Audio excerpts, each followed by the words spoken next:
Well, happy Sunday, everybody.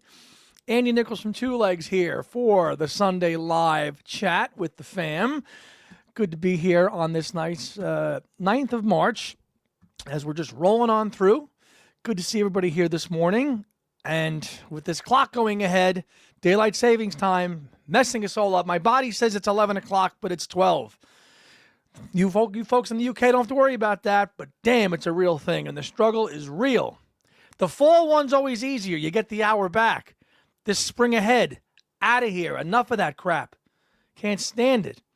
Yes, good morning. Yes, see, exactly. Our bodies say it's 11. Hello, Brad. Hello, Rick.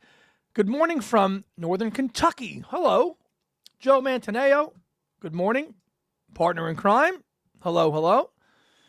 Hello, Jeff. Brad, thanks for the comments on the episode with Jeff Slate, which we will get to, which was much polarizing, as you've all said in the comments. Hello, Mr. Boyce. They do, and I'm curious. We're going to get a couple of friends on here in a couple of minutes once we get the order of the rundown and the good mornings and the welcomes and the recaps of the week that was. And we're going to bring our friends Kyle and Tony on in a couple of minutes once we get through the agenda here. Tom Liverani, hello, hello. Hello, Tony. Tony D, the MVP, good morning. The time strange, yeah, it's yes, we will. More tea or coffee, as we need, again, much needed. I had a nice night last night with Kyle and his fiance Phoebe. We had welcomed them to New Jersey and had them over and geeked out a little bit, talking all things Beatles and Macca for a few hours. Jeff needs a good slating. Well, listen, we knew that was going to happen. Okay, if you know Jeff Slate, his takes are very controversial. They are.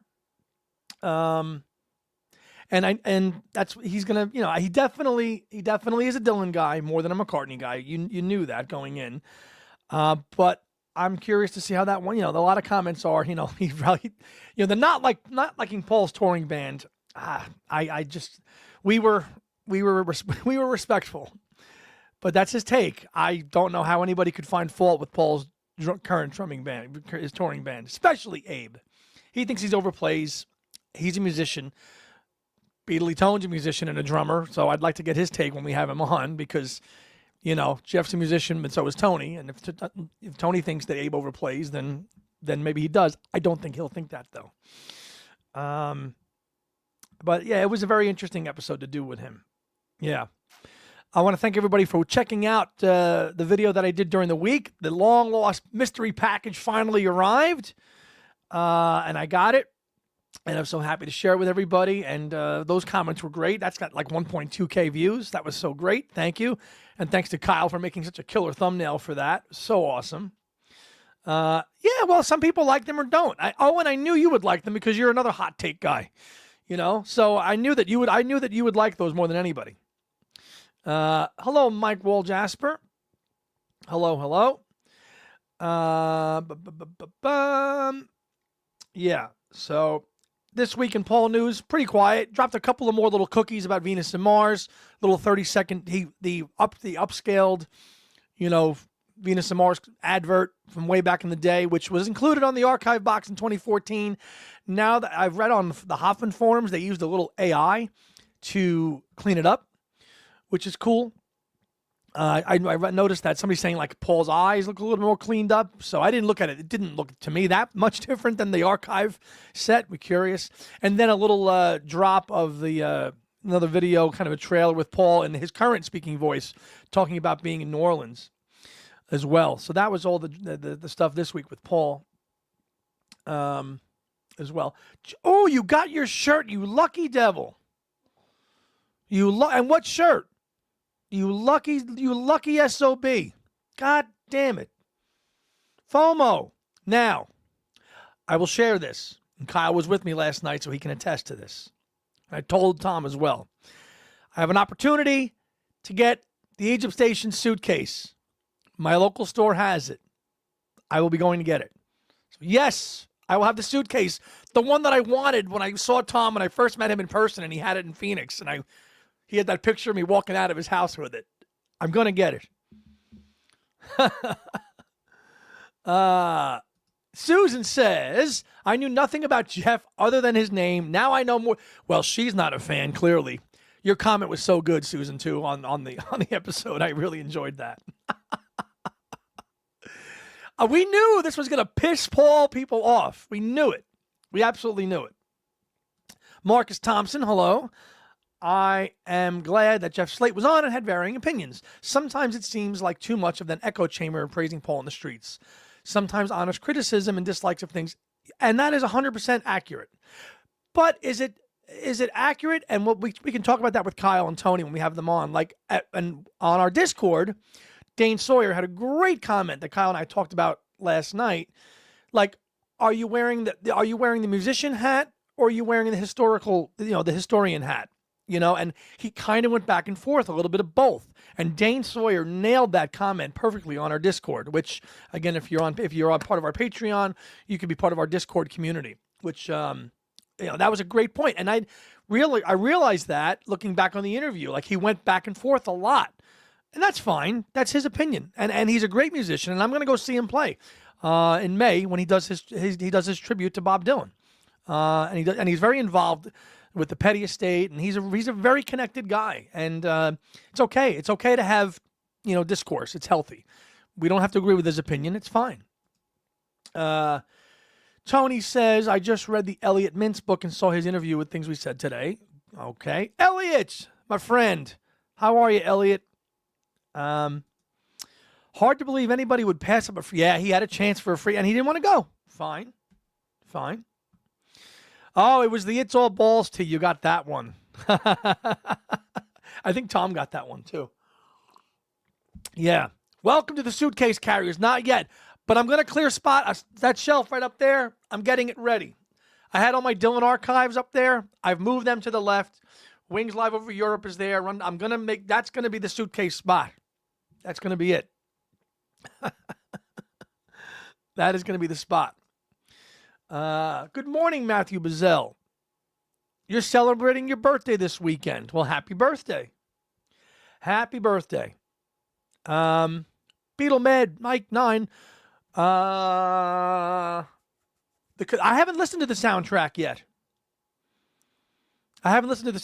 But I think it's really great that Timothy Chalamet actually sang all the parts. I'll probably stream that. You got to make room for that. Put the Off the Ground in-store display this way. Get a bookcase and put that thing behind it. Set it up, man. But just don't put the hat on Paul McCartney Off the Ground. That's a bad look. Don't do that. Don't put a hat on him, partner. David said, I wasn't sure if Jeff meant the band was a thrashing brand or I don't know. I think he meant trash. He did. And that's fine. He is such a well-connected guy, and he lives in New York. He could have went to all those Bowery shows if he wanted to. Good for him, and I respect him for that. A friend thought I was wearing a MasterCard tee. Come on.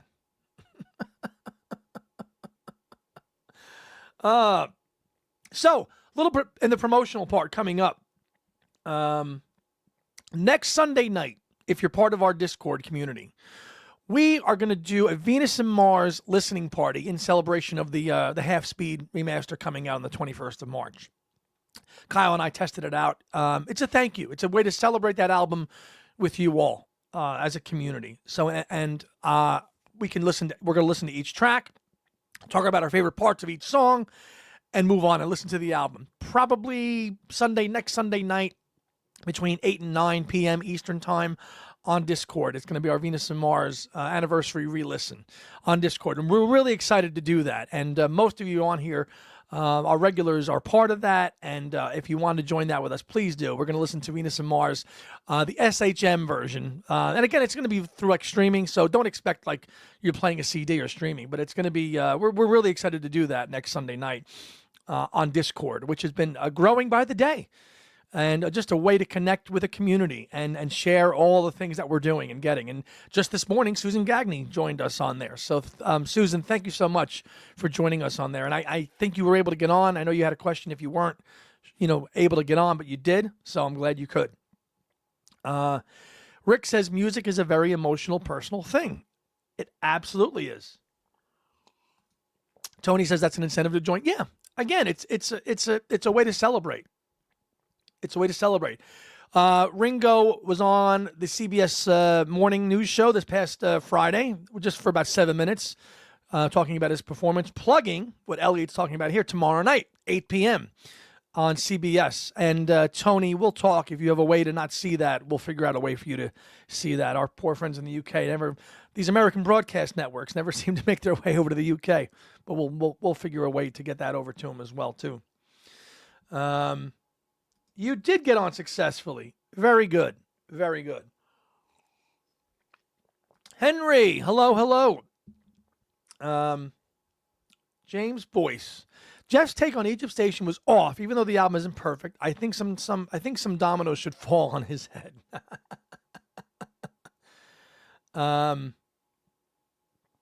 Tom, he should have done a country album sooner. Everyone's a fan all of a sudden. It's got staying power. It really does. He should have, though. You're right, partner. Ollie, do you have the promo Biker Like an Icon CD single with Mean Woman? I do not have that. I do not. Justin Webb. Hey, man, how are you? I did an appearance on his show, Record Rotations, talking about Red Rose Speedway, which was a lot of fun. I hope, have you gotten any feedback on that, Justin? Thanks for being here, my man. Yeah. Yeah, but the Ringo Ryman thing tomorrow night is going to be really cool to watch. I'm sure it'll be a truncated performance, but it's cool. Seeing Jack White singing "Don't Pass Me By," I'm looking forward to watching that. And Major FOMO, we didn't get down there for that, but we went down in February as well. Okay. All righty then. Tom says there's a promo 45 at Biker as well. Interesting. Yeah. So, yeah, checking off a lot of big things these last few weeks of things that I've been wanting to get and being lucky. And finally, again, getting really happy with the Postal Service and getting that finally delivered. Wasn't in the best shape, but we'll take it. We will take it. Susan says the Ringo interview story on CBS. Yeah, it is. I think it is. Justin says a lot of people are loving the app. Cheers. Had a lot of people agree with you. I'm glad they did. I'm glad they did, Justin. Happy to have you, happy to do it again anytime. Whether it's outside of Paul's music too, that's fine as well. Not yet, because I don't think that comes out till next week. Is it out yet? And I know John Anderson and the Band Geeks have a live album coming out as well too, of their tour. So we will dive back into that as we get through it. But yeah, looking forward to it. Tony finally saw Becoming Led Zeppelin. Very good. Okay. So today we're going to have our friends Kyle and Tony on. And much like we did 2 weeks ago, where we kind of did this playlist of a country album, Country Dreamer, which was so much fun to put together. We're going to do the same thing today, where we kind of come up with this fantasy playlist idea. But we're going to do it with Paul and Ringo, kind of known as the Tootles. And if you have got bootlegs out there, there's some bootlegs of that, the Tootles, the Threedles, kind of a play on words, but everything like post-1970 that they've worked on or collaborated on to kind of come up with a fantasy playlist of everything that they've worked on together. It's got to be on Spotify. We talked about this with Kyle last night. So, I know that they both did Cosmically Conscious together, right, at Radio City, but that's not available I would include that, but you can't. It's not available for streaming. To do that, because we want to make playlists and we'll make the playlist available to everybody on there. So without any further ado, let's bring on Beatly Tone and Kyle Hand. Hey. Hello. Hello. Hi, Andy. Hi, Carl. Hey, Tony. Good afternoon. Hi, everyone. How are we doing? How you doing, Tony? Yeah, I'm good. I'm very good. Very good. Sorry about the time change here. You know us Yanks. That's all right. Well, as is not for a couple of weeks, I think. It might be next week or it might be the week after. I don't know. I don't mind because it means we get lighter evenings. So that much closer to BST, right? Yeah. British summertime. That's what it will be. It'll be BST. BST, yeah, British summertime. And I know for a few weeks it's only 4 hours, and then it goes back to 5 hours, right? Yeah. Good. Kyle, how are you? I'm doing great. It was great seeing you yesterday. I can, if anybody has questions about Andy's, Beatles Museum, happy to to answer those. In short, it's impressive. It's very impressive. I really, honestly, you know what? I would love to volunteer. Next time you travel, you have no pets, you have no plants, but still let me house sit. Just so I can, stay there and just rummage through. just rummage, because it's like I'm just breezing through things, and because it's like I don't really have all the Paul archive stuff, and what I didn't really appreciate without having them is like that they are like real serious books. Like archive is obviously the word that shouldn't be overlooked. It's a pure archive with great photos and essays, and you could spend days, just poring over it. So. Yeah, you were thumbing through a few. I saw you looking at McCartney too. You were thumbing through that one. Yeah. It reminded me of Tony's video about back in the day when you ranked all the value of what you get in each archive set. So that whetted my appetite. And so yes, Andy, I'll maybe buy a plant so that I can come and water the plants next time you're gone. So I have an excuse to. And honestly, I don't want to be unfair. Maybe you have plants, but I was a little bit focused on the records too. No, I don't have any time for plants. Yeah. It's a plant-free zone. That's it. Yeah. Hello, Kyle and Tony. Hello. Ollie says hello. Hello. Hello, Tone. I hope that you're well. Hi, Jeff. Hi, Kyle. Thanks. From Jeff. MVP says, long time no see, Kyle. Miss you, Tony. Oh, bless your heart. Miss you too. Owen Ling, Kyle, hand on the run. It's Ling and Let Die. Yes, our famous duo. I got your book, Owen. Oh, the George Harrison book? Mm-hmm. Yeah, I'm excited to dig in. Oh, it's a good read. Yeah. Good read. You need a week in Andy's library museum to soak it all in. I loved watching you dive in just a few albums. Mm-hmm. I was a total recluse. I'm sure you guys were having some great conversations with, No, honestly, when I've got friends over, I think it's just, and I'm sure we've all had this. It's so much to take in. So what do you dive in and look at first? Yeah, exactly. If anybody's curious, I went straight for the Wings Over Europe box. I feel like that's kind of like my white whale, where I love that period of Wings. Like, the fact that they're trying to tour and they only have like a couple albums of material to choose from, So, and especially Paul hasn't embraced his Beatles days yet. So it's like such a unique little, mark of time where he's only playing Paul solo songs live pretty much. Right. To rummage through someone's record collection is a very personal thing. It's a snapshot of that person throughout the years. And when someone rummages through your record collection, you're always a little bit worried that they might find your Supertramp albums. Hey, they're in here too. All of them. I love Supertramp. I got them all. Yeah. No shame. No, but Kyle, he asked, and I'm like, Kyle, because I've had friends over. I've had Ken Womack over.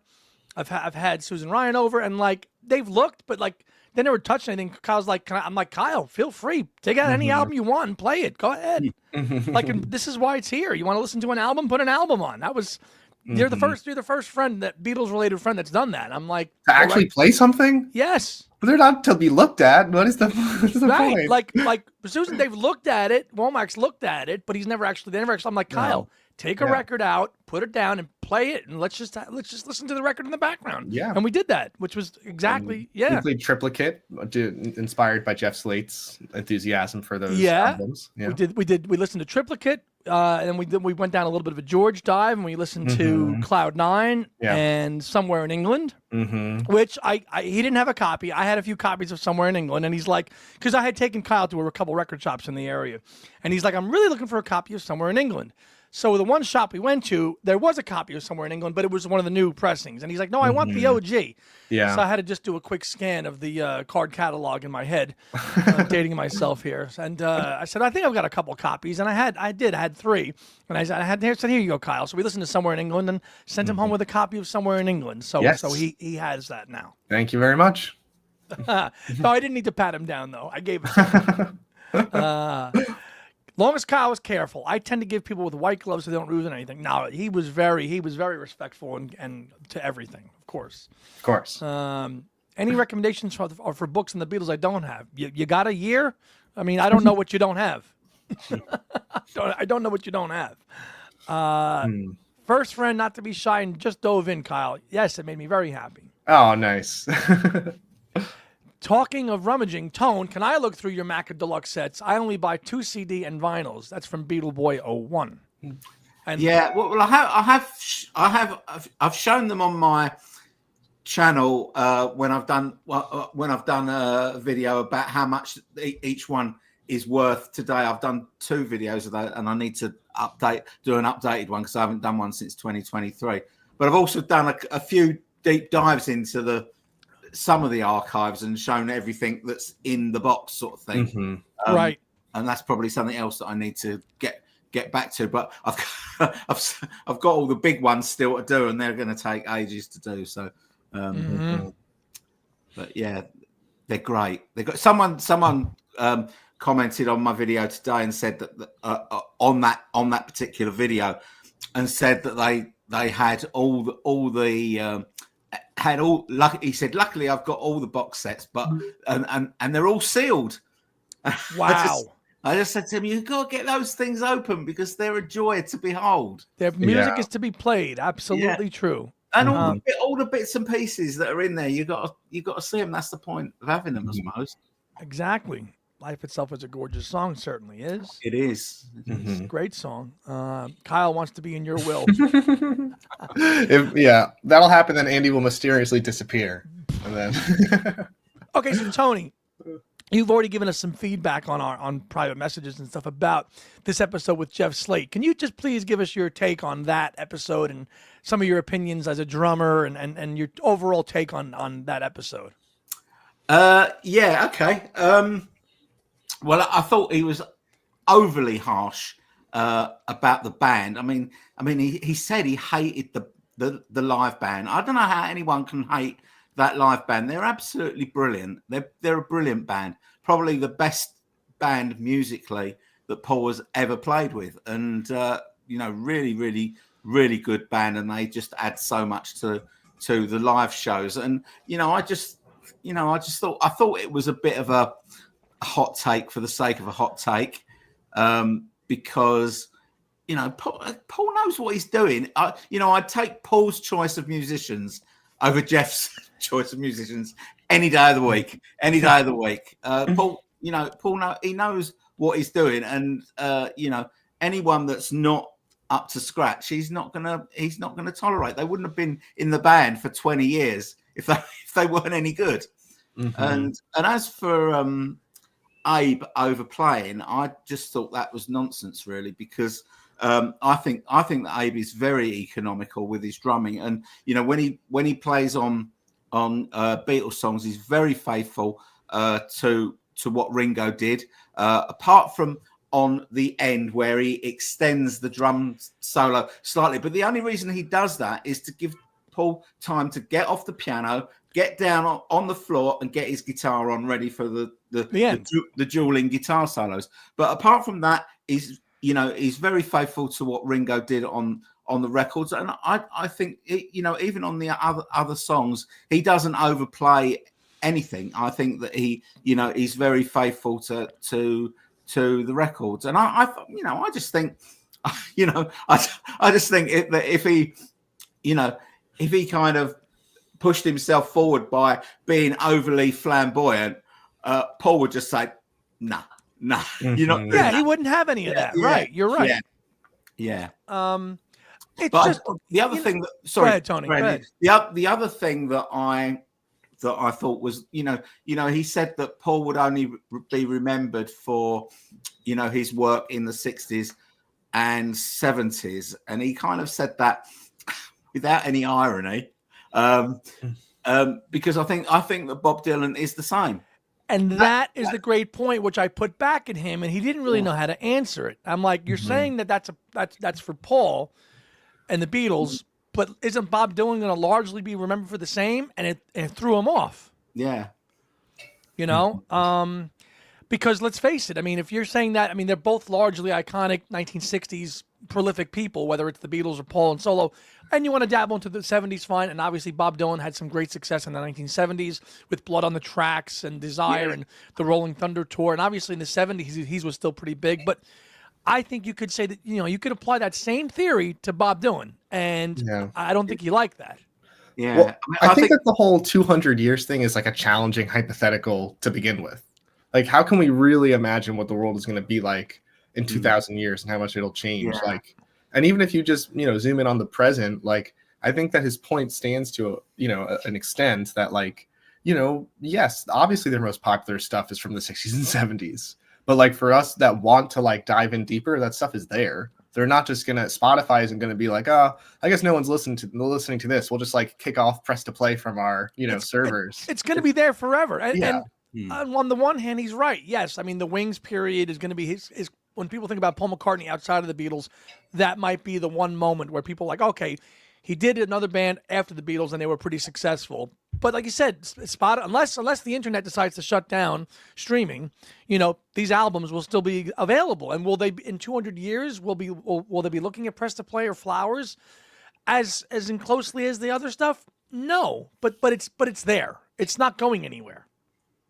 No, but you would, when I mean, Carl, you're exactly right, and that's kind of what I mean by a hot take for sake of a hot take. The 200 years thing is infeasible, but and what you're saying is also true, Andy. But someone will, in that imaginary 200 years, someone will hear Ram or Band on the Run or something like that, and then go, hang on a minute, he's done this album called Flowers in the Dirt. I'll press to play. I'll go and have a listen to that as well. So, yeah. And that's what I think. I think after McCartney's long and gone, he's going to have left a legacy of music that is going to be definitely niche focused. It's not going to explode into this thing and go, oh my God, look what this was. But people will find it and discover it and go, damn, he made some really, really interesting music that largely outside of the core fan base was ignored. And I think that's going to be the lasting impact of his legacy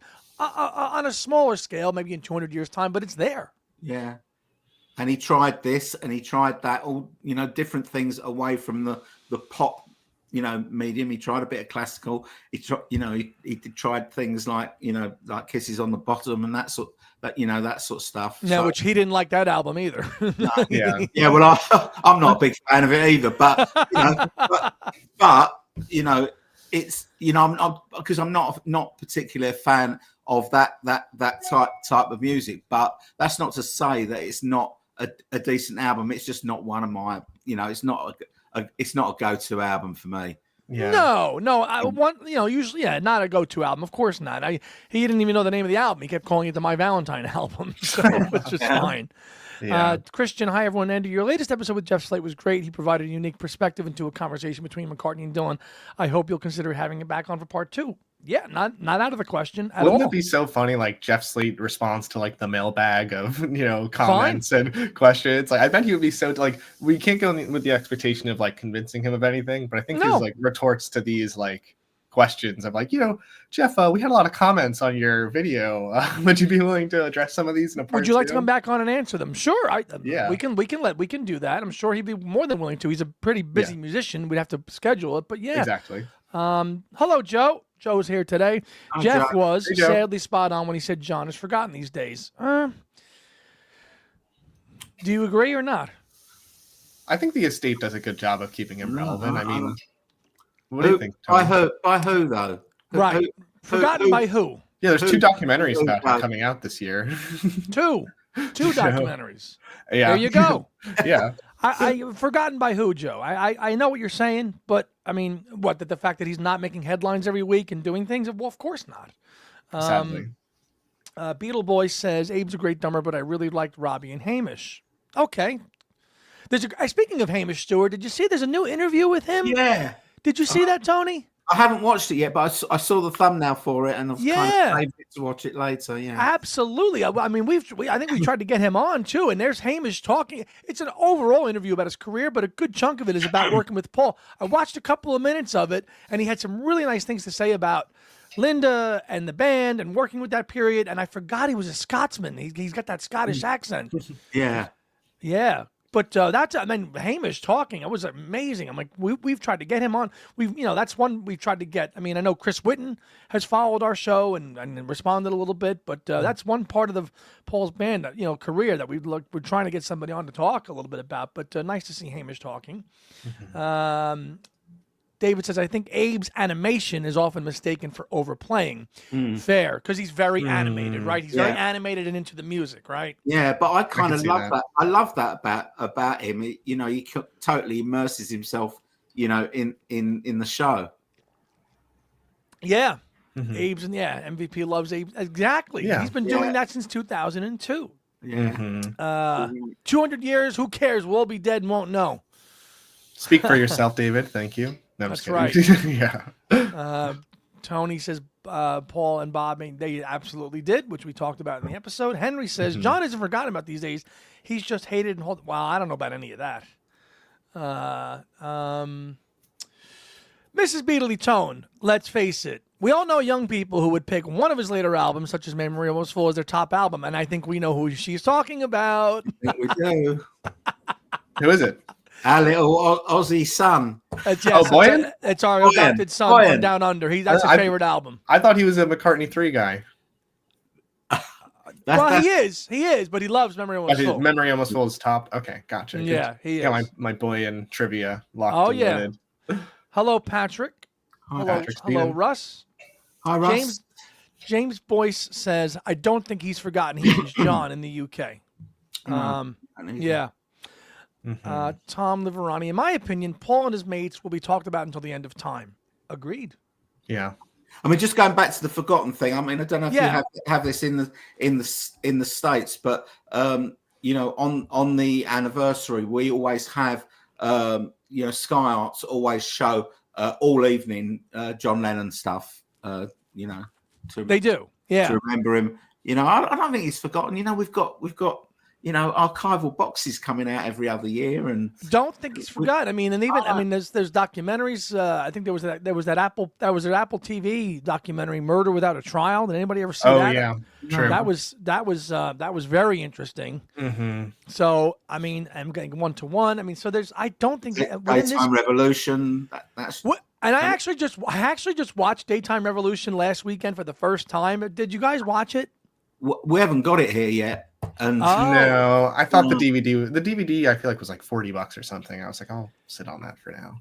Yeah, no, I did watch it. I saw a copy of it, and it was very interesting. They kind of go through the 5 days and highlight all the different guests that were on and all the different things, and Mike, and it was okay. It was good. It wasn't the John and Yoko stuff was the most interesting part. The other guests that they had on, and all, there was George Carlin on there, which was interesting. But some of the other people, like Macrobiotic Cooking and all this other stuff, it wasn't a John and Yoko focused thing. It was part of it, but it was largely about the other guests that were on. A lot of people raved about that thing. I thought it was okay. There's also as far as John goes, there's also another documentary called Borrowed Time. Due to come out this year. That too. Yeah. So John, I think John is very much remembered, I think. Well, let me ask you a challenging question, because I kind of don't like the premise of this question, because I feel like it's hard for any of us to like really have our finger on the pulse and know like who's forgotten and remembered. Like, how are we measuring this? But I'll indulge. What do you think, that John or George is more forgotten? Because I feel like John, in the tragic way he died, kind of like JFK, MLK, like they're kind of like memorialized when they're tragically taken from us, whereas George like died very young, but it was cancer, and so he kind of just faded away. And there's no documentaries about. I mean, aside from the Scorsese thing, it's like there's not a documentary every year about him. Like I think that's kind of more tragic, but that's just because we love them and we want everyone to remember them all the time. Yeah, no, I think George is much more forgotten. That's a very fair opinion, and I think it's probably true. But I think, again, look at these things. I mean, the Lennon estate since the 1980s has really done a good job of trying to keep him present. I mean, starting with everything. I mean, with that first. I mean, they called it the Great Lennon Revival in the mid '80s when you had Men Love Avenue come out, and you had Live in New York City the come out, and then the Imagine book, and then the Imagine documentary, and then in 1990 you had the Lennon box. So and then the Lennon anthology in 1998. And then his 70th birthday, there was this big archive campaign to re-release his stuff. And now in the 10 plus, you've got these super deluxes. So I don't think he's forgotten. But I think you're right, though, Kyle. George probably is a lot more. Yeah, and and really, it's up to the George Harrison estate to keep George remembered. Give us product. Give us product. Yeah. Well, I think that's one side. The reissues are one side of it, but another reason that we're arguing that John is remembered is because of these like independent filmmakers wanting to make documentaries about like specific parts of his life, whether it's Borrowed Time or the one-to-one documentary. Like, I don't think that people are doing that as much for George. No. Marcus says, Joe, remember this stream and other Beatles solo YouTubers don't represent the whole fan base of fans. I sometimes become guilty of thinking that because it seems a bit of Maca echo chamber. Fair. Murder Without a Trial was a documentary about the murder and of John and everything else from it, and doctors and lots of different stuff about that. Matt Bazell says, I think Gen Z has many misconceptions about John. I don't know where they come from. I guess, again, time marches on, and they don't have the historical context to know back, what, again, go back to sometime in New York City. Like, they don't understand, they hear these things and they think that, I mean, I don't know anybody who thinks that way, but if that's a thing, I mean, Kyle, you're 26. I mean, I'm a cusp between millennial and Gen Z. Some would argue I'm Gen Z. Yeah. You are. Okay, so you would argue I'm Gen Z. Yeah. I mean, would I be right in saying that social media has a big part to play in the opinion that gets put over to younger people? Because how social media works. Videos or memes or whatever it is. If they're of a negative nature, they tend to have more clickability. So true. Than something that's positive. And more people will watch something that is, having a pop at someone than lauding them as being, a wonderful person. No, that's a great point. I mean, just talk about recently, Tony did this video on his channel. I mean, some rehearsal footage of George just cropped up that came out from that rehearsal before the Natural Law Party concert in April of '92, which Tony was at, and you could see him rehearsing Taxman. So, I mean, you got to remember, it's all within this community, right? Outside of the community, it's kind of like far-reaching, right? But within the community, these people are never going to fade from our memory. Something leaks out from George. Wow, okay, rehearsal footage of George that nobody's ever seen before. And this community goes, wow, pretty cool. Is it going to be polarizing to reach, headline news? No. It's fine. It's going to be confined within this community, and that's fine. I don't think it needs to go anywhere. If it doesn't have to go anywhere outside of the community. If it does and reaches more people, fantastic. Yeah. But everybody within this community is gonna engage with it and really like it. Yeah, I kind of I don't know. This maybe I'm talking to my ass a little bit here, but I kind of think that there's some like confirmation bias that like if you're not into Beatles music, you might be quicker to think like, oh yeah, well John's like a wife beater. They just stole African American music and just like end it. But if you like it, then you're probably going to be like, oh wait, there's actually a lot more to it. They weren't just mimicking it; they were inspired by it, and yeah, he's a complicated guy, So I think it's kind of we're not convincing anybody. They just kind of like believe what they think, Right. And they have to be willing to do the research and the reading. Okay, it's not just hot takes and let me scroll and watch what some 10-second video says. You have to know. You have to read the books. You have to read the biographies. You have to do the digging and actually study this stuff from the ground up. You have to put in the hours. You have to put in the hours. Right. Yeah. And again, as the generations go on, again, attention spans. Do people actually want to dive into it? I mean, Kyle does. Kyle's 26 and he's committed and he's into it. So it's just based upon what you're into. Yeah. Let's get some comments. 21. So, it's Boyan's 21 years old, right? Yeah. So, and he's somebody that's all in, right? Kyle's all in. So, are their numbers fewer and fewer? Yeah, but you can reach it's reaching people. Yeah, and I also found this like YouTube music like reviewer guy that also seems like he's in his 20s and he's super well spoken. He does videos like Tony where it's like talking at the camera and it all seems like unscripted, supernatural, and he's just like brilliant talking about. I don't agree with everything he says, which is fine. Sure. But like so I mean, like, these people are out there, that's kind of the beauty of it. Like, I think we should focus more on that positive side. Like, who cares if what people think that aren't going to be into it anyway? I took the words right out of my mouth, buddy. Let's catch up on some comments as we navigate and eventually move into what we're going to be doing with you guys today. Donna, this is the most recent one. I had to stop watching Jeff Slate when they trashed everything Paul's done since the 70s, and trashed Paul's band was way over the top ugly. I don't mind respectful criticism, but the ugliness was awful. Donna, I appreciate your comments, and I didn't agree with him either, but I was being respectful of his opinion as a co-host of the show.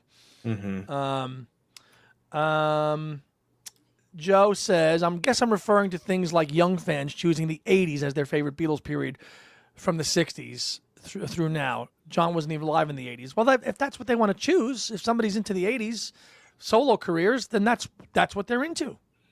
Yeah, that's what Owen and I don't know if Owen's still with us, but that's what Owen and I, it's funny when Ken Michaels asked us what our favorite period of the Beatles was, we both like premeditated chose that period.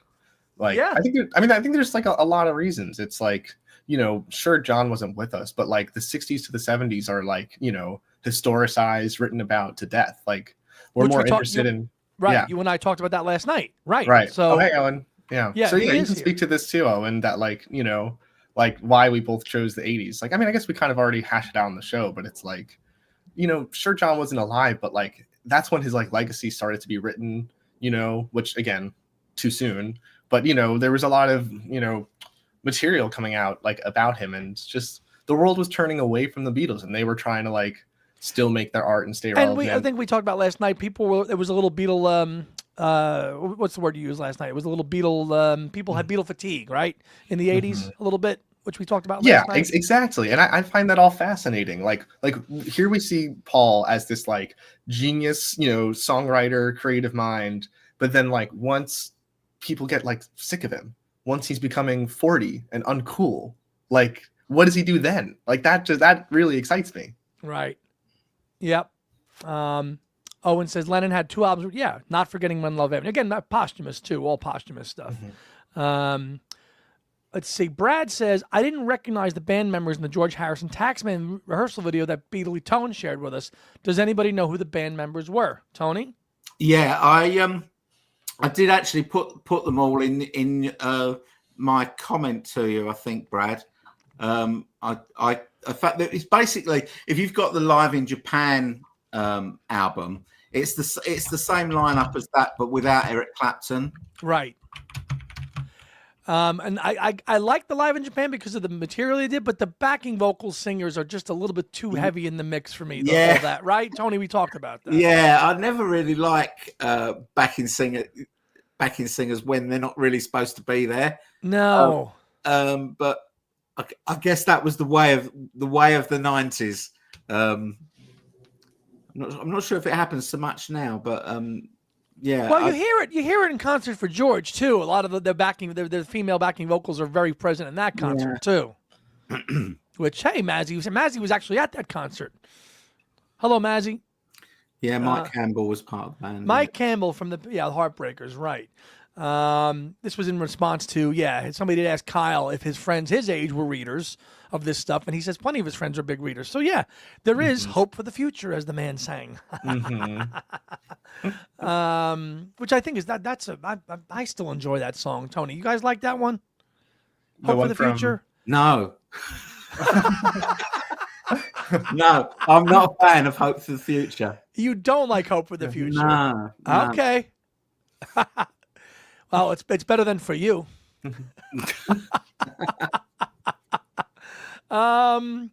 Andrea says, I think wait, can I admit something? Sorry. I just was For You. I was shuffling the McCartney singles box. Oh, in my house? Yeah. Oh no, well that and also just like on Spotify or on Apple Music. Yeah. What randomly was you literally shuffling it? Or were no, I would Andy randomly picking out singles. I just put no. I mean, on Apple Music, I was listening to, and I thought you came on, and I was like, gonna skip it, and I was like, you know what, I'm kind of into this, and it was like the first time I think since it came out that I like genuinely, unironically loved it. So I'm in. I'm officially a For You defender. I love when Paul tries anything different. Yes, me and Mazzy. We're Mortar and Femme with that song. No, I think Andy, give it time. Give it time. Give it time. I've been listening to it since 2018. Well, maybe it's not enough time because it's a great song. Yeah. So I'm into it. I respect it, but damn, I mean, come on. Listen, Womack and I agree with that. Remember we were talking about the set list when he first started, and he's like, Womack goes, well, at least he's not playing that godforsaken For You anymore, he said to me. I think the lyric, I can't. Preach, David. I think that the lyric is unredeemable. There's nothing I can't defend that. But I think the melody, the energy, the producing, I love it. Yes, I will give you credit for that. But yeah, I mean, there's plenty to choose from, Yeah. Oh, Tony likes it too. Owen says, Hope for the Future is unlistenable garbage. Swipe, delete that comment. I love Hope for the Future. And all those remixes too that were on the EP. I love those remixes. Hey, it got on Pure McCartney. So, but I says Tony like it. No, he doesn't like it. Christopher, who gave us a great suggestion for a show we're gonna do. Wow, we're not gonna give it away, but he gave us a great topic for a show which we're gonna do in the future, as we say. Hope for the Future does nothing for me, but I would like a double CD of all the orphaned Paul tunes and songs like that were released but not on any album. Let's see. That would be cool. There's a lot of them, isn't there? There is. Sorry, I interrupted you when you were reading Andrea's comment, but it was a really good comment. Let me go back to Andrea's comment. She made two here. Which one is it? About making his estate making John a saint. Yeah. Let me find it here. I can read it while you're scrolling. Please. I think the estate. There it is. Yeah. Okay. I think the estate made a mistake trying to turn John into a saint after his death. It was such a false pretense. Then I think this, in bold, caused much pushback to trash him in more recent times. I'm not sure it's the estate turned him into a saint. No. I mean, I think the media turned him into a saint directly after his death. I remember it. I remember it well.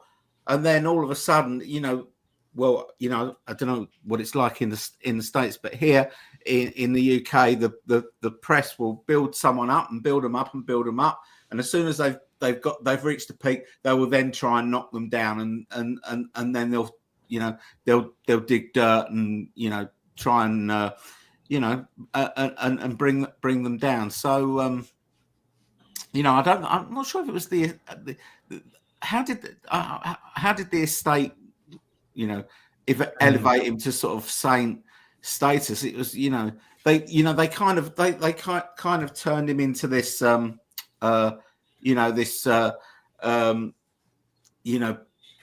peace loving person who which was John. There's so many sides to John, and that was just one of them. But underneath all of this, he was just really a rock and roller. That right, and that's one thing I don't like now, that like people are just going to remember him as this Give Peace a Chance Imagine guy. And that ticks me off because that was just a part of who he was. And now we're just going to go, oh, John Lennon, that's the guy who sang Imagine and gave Peace a Chance, and that's it. And he was so much more than just that. And that pisses me off. Well, if the media is, not expert at anything else, it's turning, complex things into... The MVP with an appearance. Hello. And thank you. And thank you with my regular speed, with my 2 legs podcast mug. Thank you. Nice. Ryan's mug. Guys. Hiya, Thank you. Heidi. Welcome. See you later. Thank you. Yeah. But yeah, that's true. The media turned him into saint status, says Russ. Yeah. Yeah. I mean, they Yeah. two-dimensionalize things. That's what they do. Exactly that. And once they'd done that, they then turned him into the devil himself. Yeah. Yeah. Just whatever gets them a story. Yeah. Let's get back to some comments here. Marcus says, Andre, I agree, but the problem is that people are pushing Macca to some sainthood as though he's some perfect specimen. No. Those are comments I see often on Twitter. Yay or nay? Do you guys agree? Well, what's on Twitter is X. always debatable. X. Yeah. I don't think so. I don't think we're, beyond criticizing any of them. None of them were perfect. Exactly. No. James Boyce, I think Paul is a veggie, shouldn't be singing For You. Don't like For You at all. I love how polarizing that song is. Susan doesn't like it either. With you there, girl.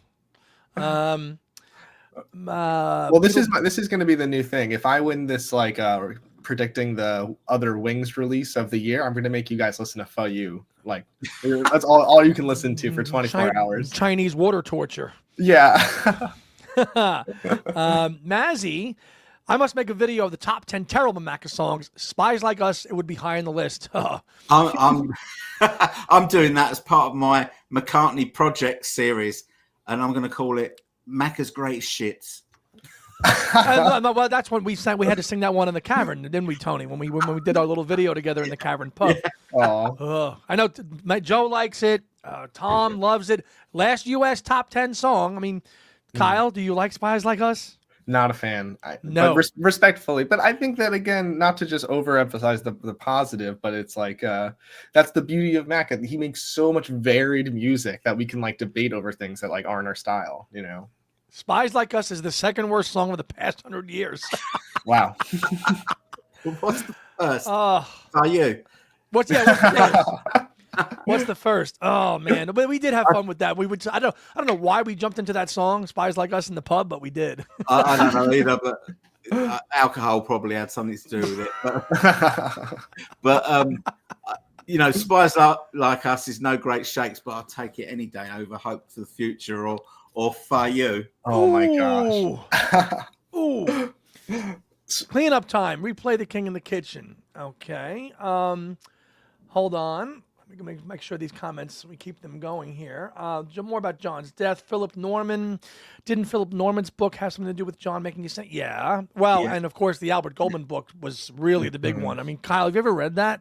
No. Oh, Tony, you read it, right? Ray Coleman's book. No. Albert Goldman. Albert Goldman's. I couldn't even read it. Oh, that was a rough one. The first is Grandma got run over by a reindeer. Patso and Elmo and Patsy. Fair. For You or My Valentine? No answer. Yeah, and you just broke Andy's brain. No answer on that one. Russ says Paul called Shite. My copy. Yeah, he did. And he called him Norma Phillips, if you remember. Yeah. Well, I think, but the funny thing with trashing Paul's songs is I feel like even his worst songs are still not bad. I mean, not that we can like not criticize him and call his work bad, like if you feel that way, but like I don't like My Valentine. I don't prefer that style of music. You know, it's kind of bland, but I think it came on and shuffle in the singles box set, and it was just this like really sweet, classical guitar, phrase. I was like, oh, what is this? And then My Valentine started to play, and I almost like got like an allergic reaction. I was like, wait, My Valentine, but I liked it, because at least there's always like maybe some redeemable quality that somebody can argue here or there. I mean, sure, it's all a matter of taste, but I think that it's Paul we're talking about here. Mm-hmm. It's not going to be like a total, Spies Like Us is a bottom dweller along with you. Now listen, go back to the Goldman here thing. Now we got a chance to meet a gentleman by the name of Ron Ellis when I was in Liverpool. Okay. Goldman's approach to the book, he actually hired the right people to do the research, okay? So Ron Ellis was the Liverpool researcher for the Goldman part of the book. his research was accurate. Where Goldman failed is he took it and then put his own spin on it to push his narrative. But Goldman actually did do his actual research. And we met this gentleman, Ron Ellis, who did the research of the Liverpool era. But he took this information and then Goldman put his own spin on it. And that's where Goldman failed. But he actually did do his due diligence with his research. And that's not a popular take. But he did. And I met the researcher of that chapter of that book who spoke to our class. His name was Ron Ellis. And I remember it vividly. So, I mean, so you have to, but there's always going to be a narrative to push, especially with a book like that. Yeah. But didn't he do the same thing with Elvis? Yes, he did. He wrote about Elvis and absolutely trashed him as well. Mm-hmm. Common denominator, both dead. Exactly. And there is a great YouTube clip. Look it up, okay, between Albert Goldman and Philip Norman, and right when the book came out, and those two get into it big time. Look that one up. That's a great video to watch because he's basically just crapping all over Goldman. It's a good interview. Mm-hmm. Let's see here. My Valentine is a heartfelt elegy based on Nancy and the imprint she imbued on him. She didn't take his breath away like Linda did, made him amazed, but she made a widower happy again. Fair. Beautiful. Very fair. Christopher, very often even Paul's bad songs are fun, like Boyle Crisis and Bogey Music. Yes, thank you, Christopher. That's what I'm saying. Bogey Music. You know it, suckers. All right, so let's get to the order of the business today. So we're going to do a little game where we kind of put a playlist together based on all the music that Paul and Ringo collaborated on post 1970 through the present day and come up with a playlist. So get your thinking caps on and go back to like what we did with that Paul country album. And Kyle's going to help us put it together.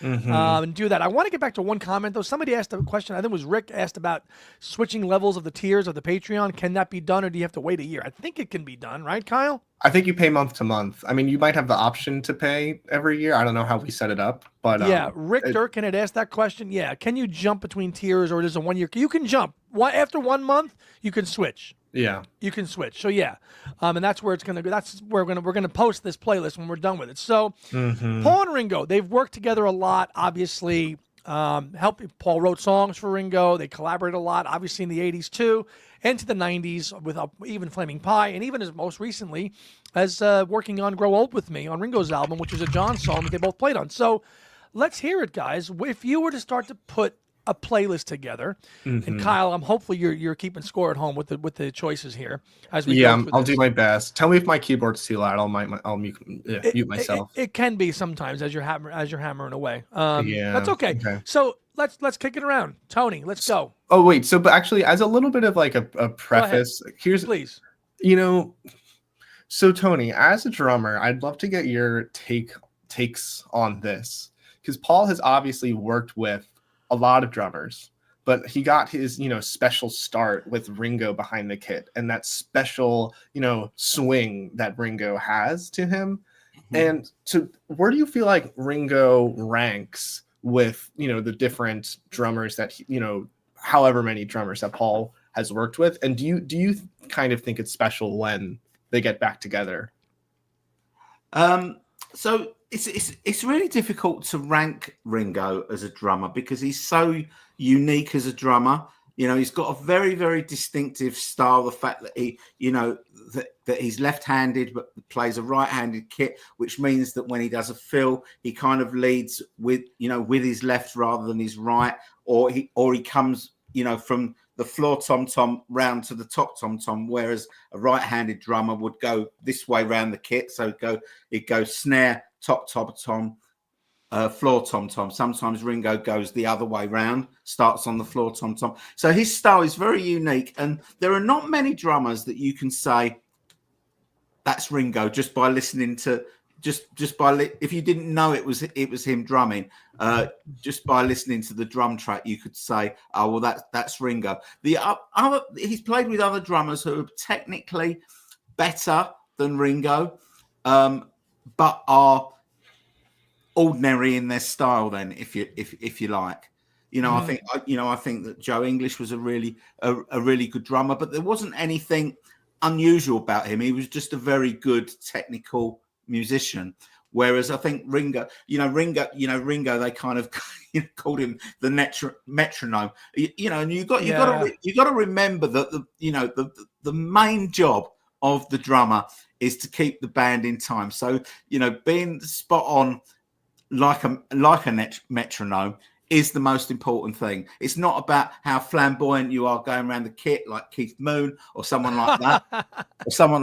That's not what it's about. It's about keeping the band in time. And for that, he was brilliant. He was also really inventive. You listen to some of his drumming on things like, obviously Rain is the big one, but even things that are not lauded quite so much, like Strawberry Fields Forever, his drumming on that is excellent as well. And there are other songs, things like that even something like She Loves You, where he kind of punctuates the beat throughout the song. Yeah.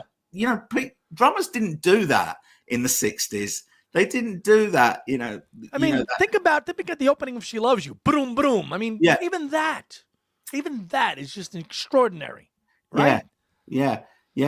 No, it's it makes it much more difficult, for the rest of the band to come in when there's a solo drum part kicking off a song.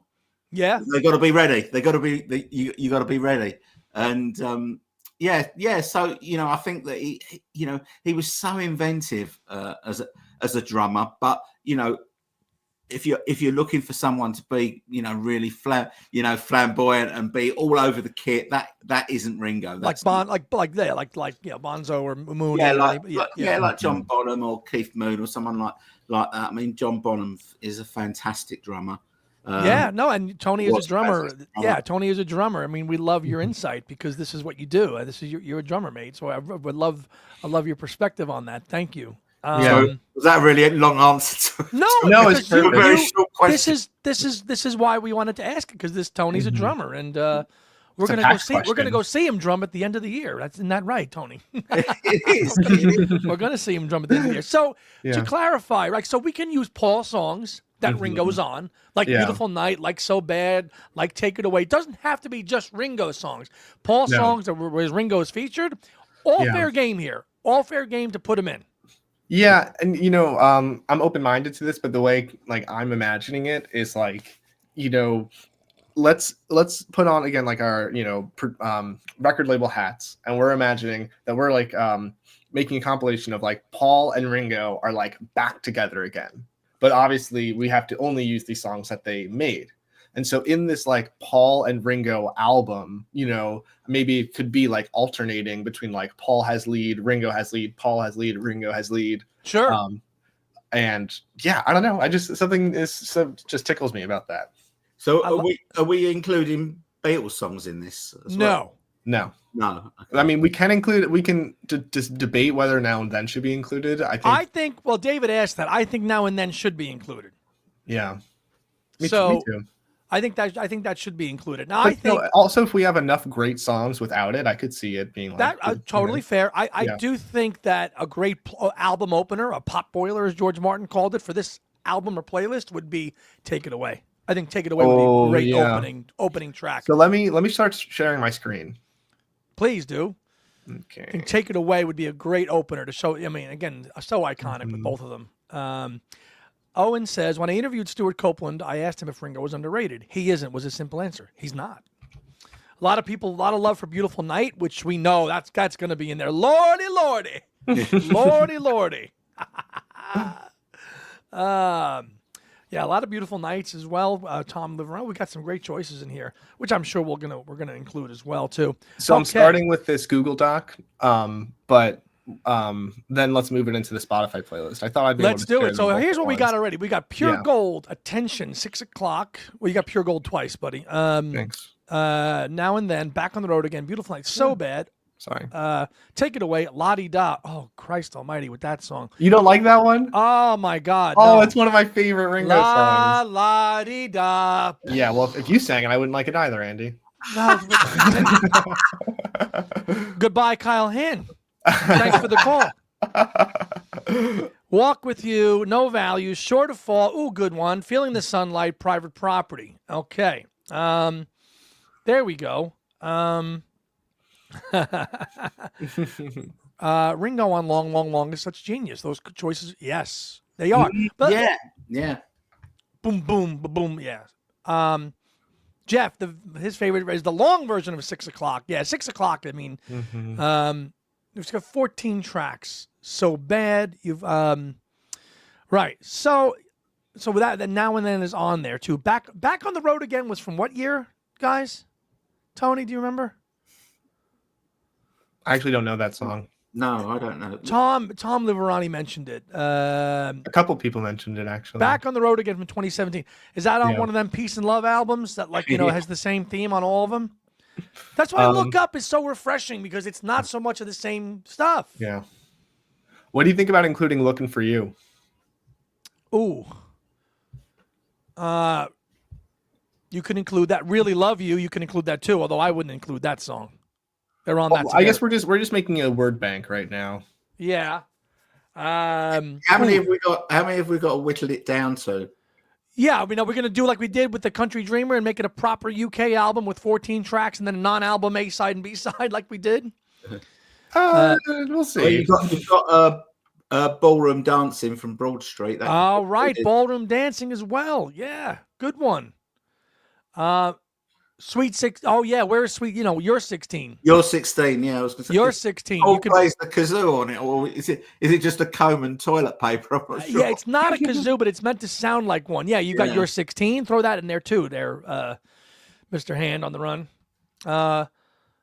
It's on the Give More Love album. We're on the Road Again. Yeah.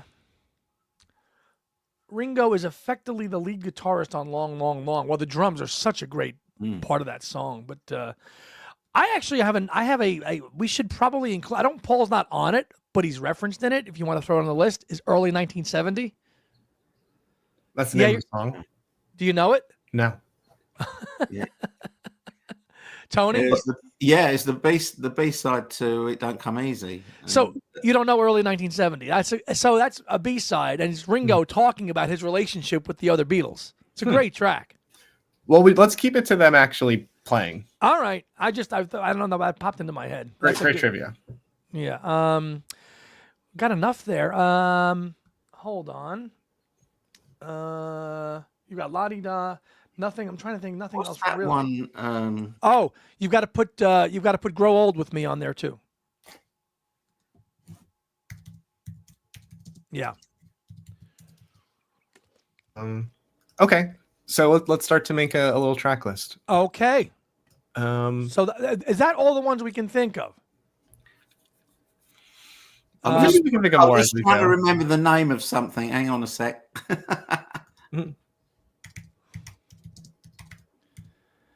Well, it's got to see. This is Tom. I talked about Kyle this last night. It's got to be streaming. It's got to be able to be a playlist that we can share. So things like Birthday and Cosmically Conscious from when they both played that together, they don't qualify.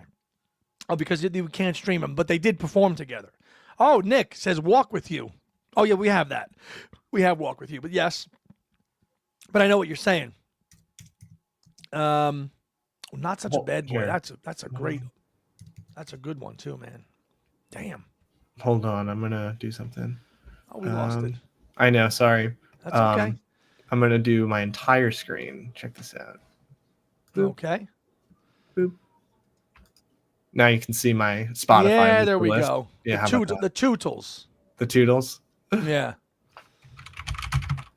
Oh, Susan says, does Stardust count? Because Paul produced it. Yeah, right? We can add it. Oh, Nick's saying Free as a Bird. Oh, now we're going into into that territory. So what do you say we start? What's leading off this? Let's start to see how this shapes out. Take it away. I vote for Take It Away. Tony? I'm with it. Yeah, take it away for me. Okay. Take it away. Okay, here we go. Doop. There's that damn fire. There's those damn cops again, Kyle. We heard that last time we did this. The playlist is too hot. And then maybe 6 o'clock. 6 o'clock, number 2. I don't mind that. Tony? 6 o'clock has got to be on there. Yeah. I would have Well, it's said. definitely going to be on there. I'll ask a great question. Anything from the concert for George? Oh, good point. Because I'm open to that. You know, for you, because they're on For You Blue, and you know they play with it. Yeah. All Things Must Pass. Yeah. Yeah. Okay. So which one do we want to add? For number 2, the cops are arresting For You and locking it up for life. Yes, James Boyce. Yes. Wait, so For You Blue, and you said they play on All Things Must Pass together? Yes, they do. That's cool. At the concert for George, the CFG, and Wah Wah too. Wow. If we've got Free as a Bird, we've got to have Real Love, surely. You got to. Yeah. Yeah. But again, we're going to whittle this down to 14, and that's the challenge. 14. Okay. 14. Got to whittle it down to 14. So Lardy Dar's gone. Gone. You guys are terrible. Gone. Tony, you don't like it either, right? Nah. No. Click. Hang up. Ooh. Ringo drums on Wanderlust from Broad Street. Oh. Ooh. Good one, Russ. Thank you, brother. Okay, so which one do you think are we at? Like, is like for sure in of this 26 songs? Well, for me, yeah, I would say. So Beautiful Night would definitely be in. Oh God, okay. Yeah. Let me go ahead and add that. 100%. The three Beatles songs would definitely be in as well. Now I kind of want to keep those in the end. I just want to see if we can do like a pure solo before we start adding them. You want to keep it to? You want to keep it to? You want to keep it before we go into the Beatles songs? Fair enough. Let's keep those 3. Yeah. In reserve, and if we need to use them, we will. Yeah, and I'm sure it'll make it better 100%. But I just wonder if it'll be impressive to have like a sick playlist of just Paul and Ringo solo. You know? Yeah. Okay.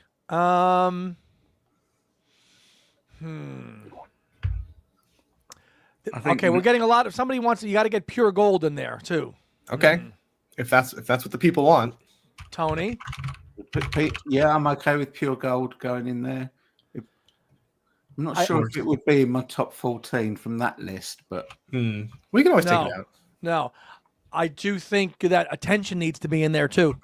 Yeah, and Sure to Fall, but we want to make it varied. We can't do too much Stop and Smell. No. Attention. Attention's got to be in there. Everybody needs attention. I love that song. Yeah. And then what's the other one I wanted? I think Sure to Fall. Like if we only did 2 from Stop and Smell, I feel like it would be Sure to Fall. I can't remember the title of it, but there's also that song that Paul wrote for Ringo, and sings on it as well on the EP Forward Rewind. Is it called? Oh yeah, somebody had that searching the sunlight or feeling the sunlight. Yeah, feeling this. But does he actually? I feel like I couldn't even hear him sing on that one. He does sing on it. Yeah, he does. Yeah. Yeah, it's not great, I have to say. It's not a great song, but no. I liked Walk With You. I feel like that's more of like a more modern duet. What album? I gotta Walk With You. Let me pull it up for you.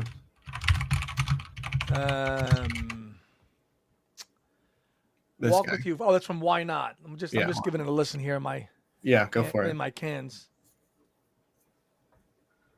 I think Not Such a Bad Boy's probably got to be in there, isn't it? Yeah, that's a golden ticket. Yeah.